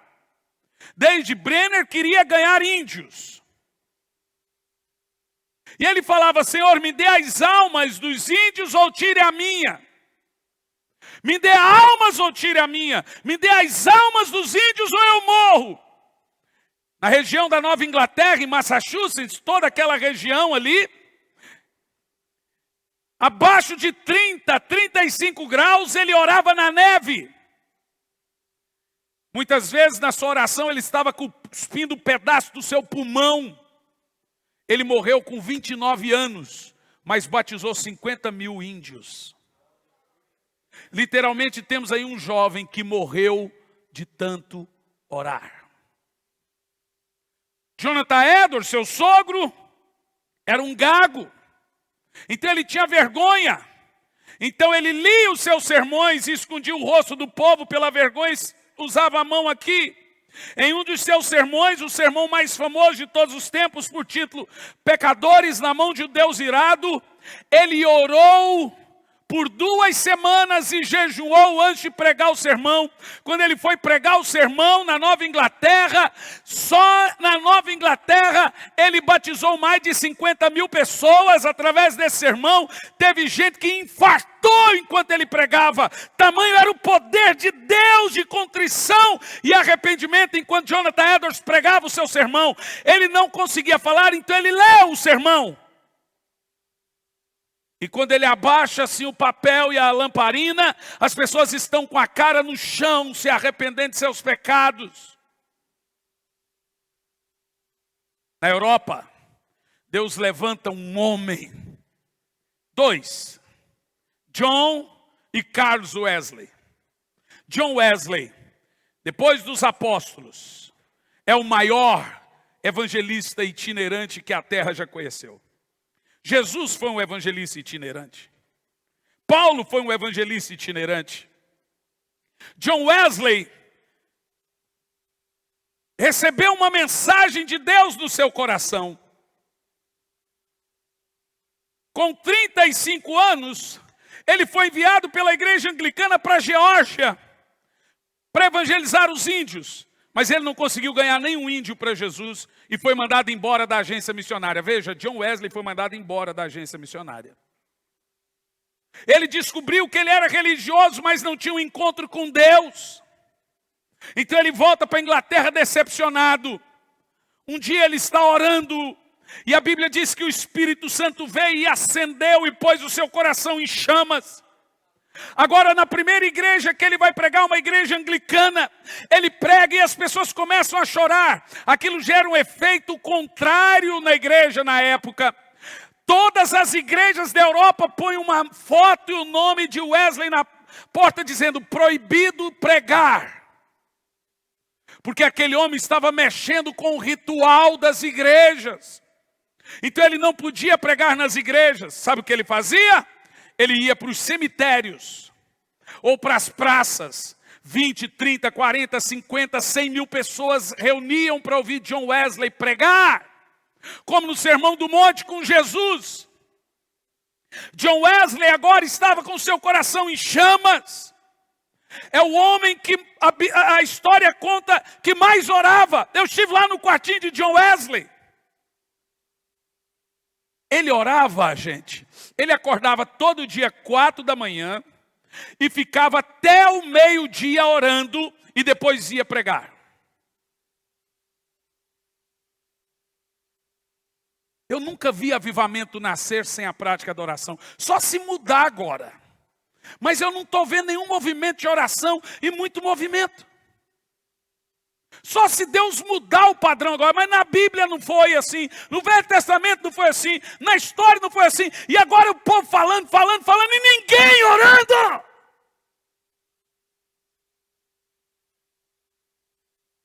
John Wesley, em cima de um cavalo, viajava por dia mais de 50 quilômetros, ganhou 1 milhão e pouco de almas para Jesus. Dali nasceu o movimento metodista.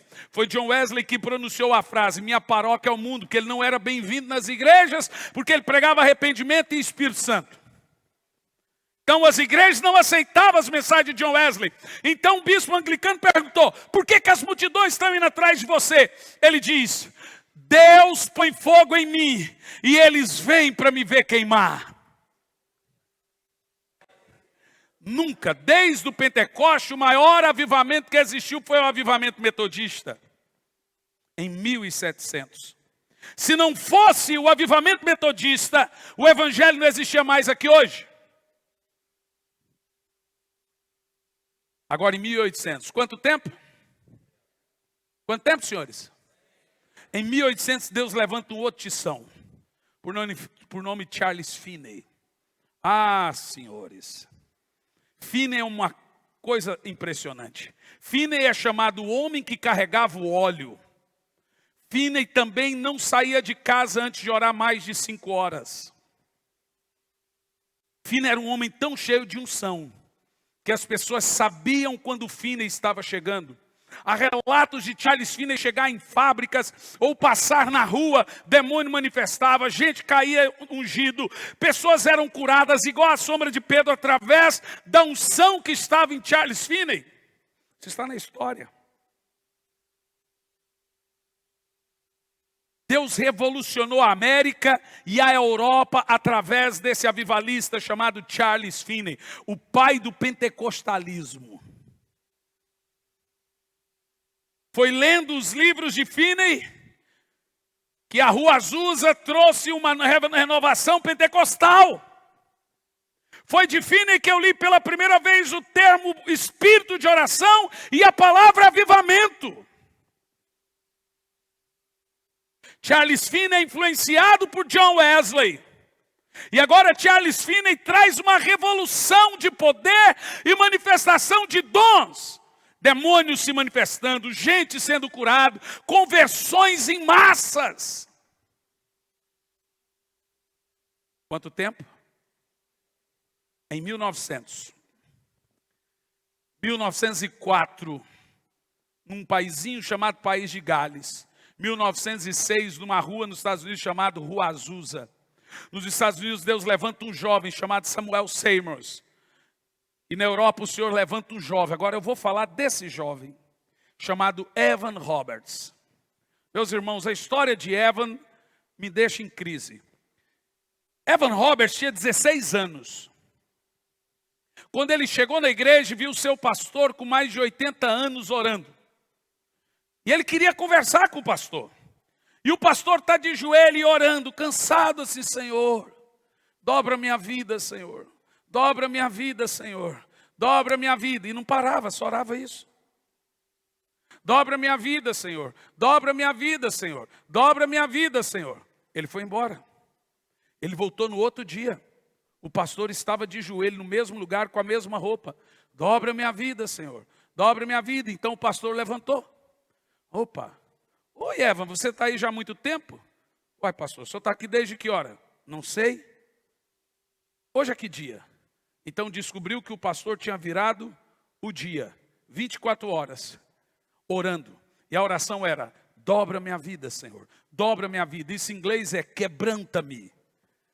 Eu aprendi que Deus só pode usar um homem grandemente depois de quebrantá-lo profundamente. A oração, gente, não é autopromoção. Você, em cima do púlpito, por mais humilde que seja o homem de Deus, ele leva um pouquinho de vaidade, é natural. Mas no quarto de oração não tem anéis, não tem falas rebuscadas. No quarto de oração é morte, é morrer e ressuscitar. Oração não é autopromoção, é autorrebaixamento. Então Eva ficou tão impactado em saber que o pastor dele orou 24 horas. E a oração do pastor era: dobra minha vida, dobra minha vida. Evan foi para casa e falou: eu vou orar isso. O menino tinha 16 anos, era analfabeto, mineiro. Trabalhava nas minas para ajudar a família, porque não tinha pai. Então ele começou a orar: dobra minha vida, Senhor, dobra minha vida, dobra minha vida, Senhor, dobra minha vida. A palavra é: quebranta-me, Senhor, quebranta-me, Senhor, quebranta-me, quebranta-me, Senhor, quebranta-me, quebranta. Sabe por que você ora? Para a carne não atrapalhar o mover do Espírito. O Espírito Santo quer agir, mas a carne grita alto demais. Você ora, quando você ora, a carne se cala e você passa a ouvir Ele. Então agora Eva percebeu que ele já estava orando a mesma oração do pastor. O Espírito Santo veio em Evan Roberts e falou: Evan, se você orar assim e continuar orando assim, levantar um movimento de oração e orar assim, eu vou lhe dar 100 mil almas em 2 anos. Se chega um menino para mim, na minha igreja de 16 anos, fala: pastor, Deus mandou levantar um movimento de oração, que Deus vai me dar 100 mil almas em 2 anos. Eu mandei ele tomar Gadenal. Filho, meu filho, você não está bem. Então ele foi lá e falou para o pastor dele, falou: pastor, é o seguinte, Deus falou comigo, mas falou com você como, Eva? Eu estava orando na sua oração: dobra minha vida, Senhor, dobra minha vida, Senhor, dobra minha vida. E Deus falou para eu fazer um culto de oração na igreja, que Ele vai dar 100 mil almas. O pastor falou assim: se Deus falou com você, eu não posso impedir. Se Ele não falou, não dá em nada. Tá bom, Eva, pode fazer. Depois que terminar o culto, você chama o povo para orar. Terminou o culto, primeiro culto de oração, Evan Roberts. Gente, Deus falou comigo que vai dar 100 mil almas, mas Ele mandou a gente se reunir para orar todo dia depois do culto. Você sabe, antigamente os cultos eram todo dia. Primeiro culto de oração, 15 pessoas. O que nós vamos orar, Evan? Menino de 16 anos. Olha, não é para ninguém pedir nada e nem orar nada. O que é para orar? Só uma coisa: quebranta-me, Senhor, quebranta-me, dobra minha vida. Irmão, você não precisa pedir avivamento para avivamento, você precisa calar a carne. O avivamento está às portas. Você não precisa pedir ou ajudar que ele venha, você só precisa não atrapalhar.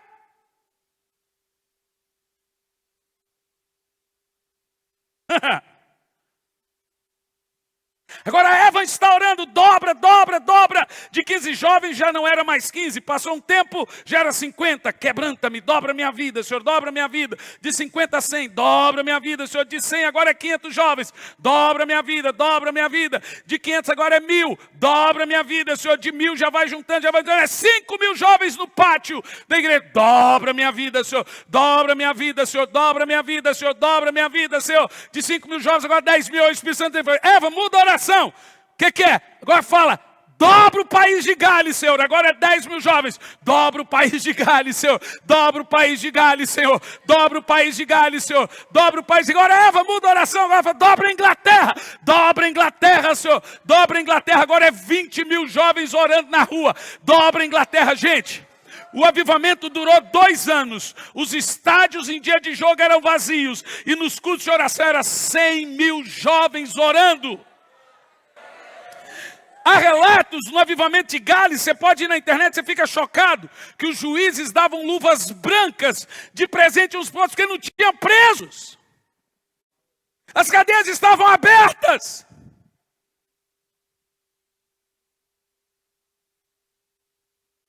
Os bares fechados, as boates fechadas. Você sabe, o inglês ama futebol.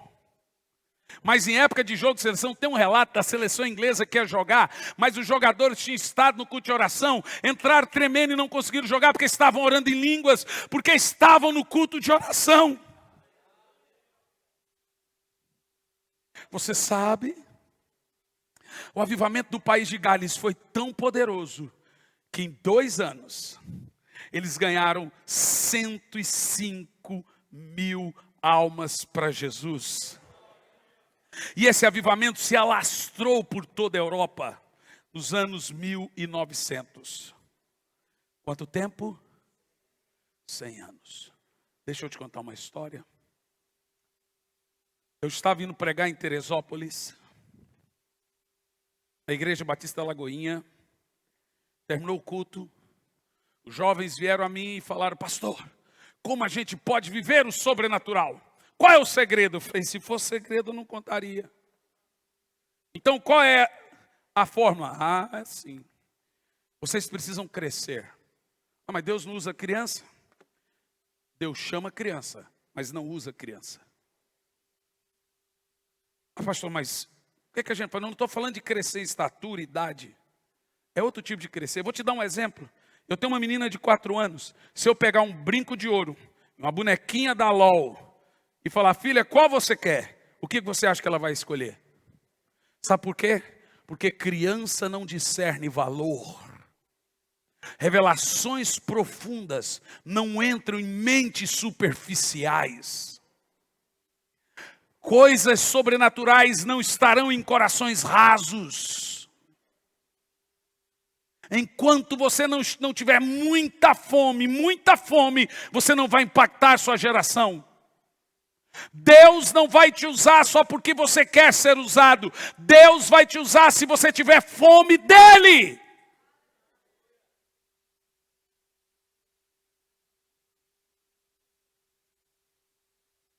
Eu estava indo. Na volta, rádio na CBN, a notícia. Morre o maior evangelista do século. William Franklin Graham, é da década do século 18. William Franklin Graham ganhou 5 milhões de almas para Jesus. Billy Graham. Com 22 anos ele foi na casa de John Wesley. Eu sugiro um filme para você, está disponível no YouTube, em alta qualidade. Jornada Extraordinária, é o filme de Billy Graham. Se você não chorar, vai para a boate, irmão, que você não é crente. William esteve na casa de John Wesley, onde John Wesley orava às vezes 19 horas por dia. Ele tinha 22 anos, ele dobrou o joelho. Eu estive lá, e ele falou, Senhor, faz de novo. Ele ficou o dia inteiro orando, Senhor, faz de novo, Senhor, faz de novo, Senhor, faz de novo. Eu estive lá, e eu falei, Senhor, me dê o que o Senhor deu para John Wesley. Sabe o que ele me disse? Me deu o que John Wesley me dava.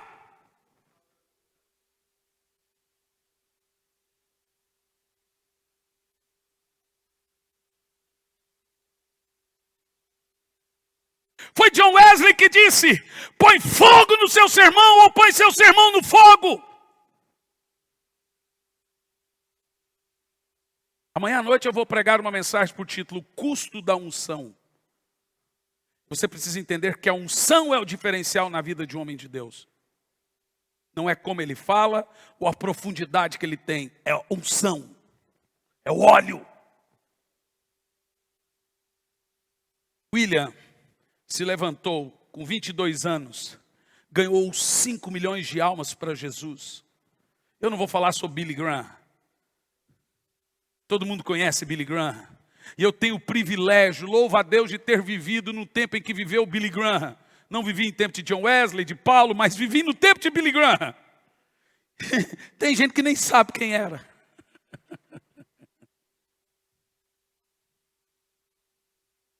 Eu estava dentro do carro. Eu chorei como uma criança. Parece que era um parente meu que tinha morrido. Billy Graham morreu 2 dias para completar 100 anos. Na hora que Billy Graham morreu, eu ouvi a voz do Senhor dentro da minha cabeça: vai começar tudo de novo. Completamos 100 e poucos anos do avivamento de Azusa, do país de Gales, e morreu o último remanescente dos anos 1900. O Senhor me disse: tudo o que aconteceu nos séculos passados, a mesma unção vai repetir. O Senhor olhou para mim e disse: está aberta a temporada para o maior avivamento da terra. Nós estamos perto de viver a maior onda de poder do Espírito Santo que a terra já viu. Tudo que está acontecendo na terra, catástrofes, vírus, rumores de guerra, tudo isso é Deus balançando a terra, Deus sacudindo a terra, para que ela clame, para que ela tenha um espírito suplicante. O país que mata mais crente no mundo é a China. Deus está quebrantando a terra, sabe por quê? Porque o avivamento vai vir antes da volta do Senhor. Se prepara, nós entramos no século do maior avivamento da terra. Nessa geração, deixe-me dizer uma coisa: a mesma unção de todos os homens está na terra, não partiu com eles. Deus vai levantar nessa geração novos Billy Grahams, novos Samuel Seymers, novos Evan Roberts, novas Catherine Comas, novas Teresa Wesley, novos John Wesleys, novos Paulos. A unção deles está aqui. Aqui nessa noite, há novos homens e mulheres de Deus. Aleluia! Deixe-me dizer uma coisa: será que você pode dizer: Senhor, eu sou o homem do Senhor nessa minha geração? Eu sou a mulher nessa geração? Quem são os homens que carregam o chifre de azeite no nosso tempo? A Bíblia diz que no tempo de Samuel. Então deixe-me te falar uma coisa. Há 3 tipos de homens na Bíblia que representam a unção. Isso é rápido. Um é Saul. O outro é Samuel. O outro é Davi. Saul representa o homem de ontem. Samuel representa o homem de hoje. E Davi, o homem de amanhã. Saul, o homem de ontem, representa uma unção velha. Uma unção ultrapassada. Velha porque perdeu a unção, perdeu a visão, perdeu a comunicação. Não há nada pior num homem e numa mulher de Deus do que quando ele perde a visão. Então agora ele fica correndo atrás de um monte de coisa para pegar. É coach, é isso, é aquilo outro. Ele fica atrás porque ele não tem mais direção de Deus. É o homem de ontem. E o homem de ontem sempre vai perseguir o homem de hoje e o de amanhã. Ele não aceita o mover de Deus que vem. Ele é ultrapassado. Ele não ouve mais a Deus. Ele não tem mais compaixão. Ele não tem mais amor. Ele vive no automático. É o homem de ontem. Nós não podemos nos tornar o homem de ontem. Um cristão religioso que anda no automático, vai para a igreja porque tem que ir. É o homem de ontem. O homem de hoje é Samuel. Deus falou para Samuel: até quando terás pena do homem de ontem, de Saul? Tendo eu rejeitado, enche o chifre de azeite e vem. O homem de hoje é quem carrega o óleo. Quem está com óleo nessa geração? Não. Poucos entendem o que eu estou falando. Sabe por quê? Porque só sabe de visão quem tem visão. É fio desencapado com fio desencapado. Eu vou dizer de novo. Quem está com azeite para esse tempo? Eu tenho dito, Senhor, o que for fazer na minha geração, não faça sem mim. O homem de hoje, ele vê a nuvem se movendo e entra debaixo. Ele sabe o tempo de Deus para o seu tempo. Ele sabe o que Deus está fazendo no seu tempo. Ele está atento ao mover. Ele é a pessoa da unção. Samuel era o homem da unção. E o homem de hoje é o responsável por ungir o homem de amanhã. A próxima geração. Então deixe-me te dizer sobre o homem de amanhã, o Davi. O homem de amanhã, ele tem que tomar cuidado com uma coisa. Alguém tem óleo para despejar sobre você. Sabe por que os jovens queimam na largada hoje? Porque eles não respeitam o homem de hoje. Ele não respeita quem está com um chifre cheio de azeite. Eles não respeitam a autoridade de alguém sobre eles. Queimam na largada. Já nascem mortos. Tem gente aí, com 20 e poucos anos pregando que daqui 40 anos ninguém vai esquecer tanta heresia que falou. Para sempre, pode amadurecer. Pode se tornar um cara bíblico daqui 30 anos. Para sempre ele vai virar herege, porque ninguém vai esquecer. Queimou na largada. Sabe por que queima na largada? Porque não respeita quem está carregando o óleo. Irmão, quem é o homem da unção na sua vida? Quem é a pessoa responsável que vai alavancar seu ministério? Sempre tem um. Eu tenho dito, Senhor, eu quero ser o homem de hoje, mas eu também quero ser o homem de amanhã. Às vezes o meu teto é o piso de alguns. Enquanto uns querem caminhar com o Luciano Subirá quer caminhar com o John Bever. Você pode ao mesmo tempo ser o homem de hoje como o homem de amanhã. Mas escute bem o que eu vou te dizer. Você está com azeite agora? Porque um avivamento está para nascer, senhores. Aqui agora tem Billy Graham aqui assentado.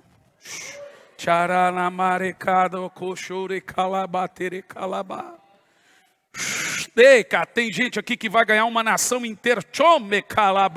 Vai ganhar uma nação inteira para Jesus. Aqui há mulheres. Irmão, você percebeu? Nós vivemos numa geração que mulher prega para mulher. Mas quando eu leio na história, as mulheres reuniam multidões. As mulheres pregavam e pessoas se convertiam. Ah, mas mulher não prega, ok, até pedra prega, mulher não pode.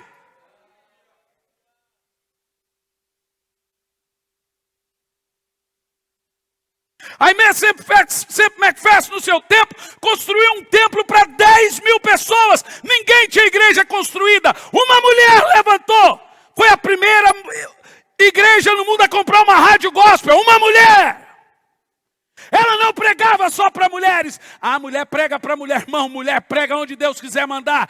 Tem mulheres evangelistas aqui. Tem mulheres que vão ressuscitar mortos aqui. Tem mulheres que vão expulsar demônios. Tem mulheres aqui que vão ganhar almas ou não tem. Ah, deixe-me dizer uma coisa, olha para mim.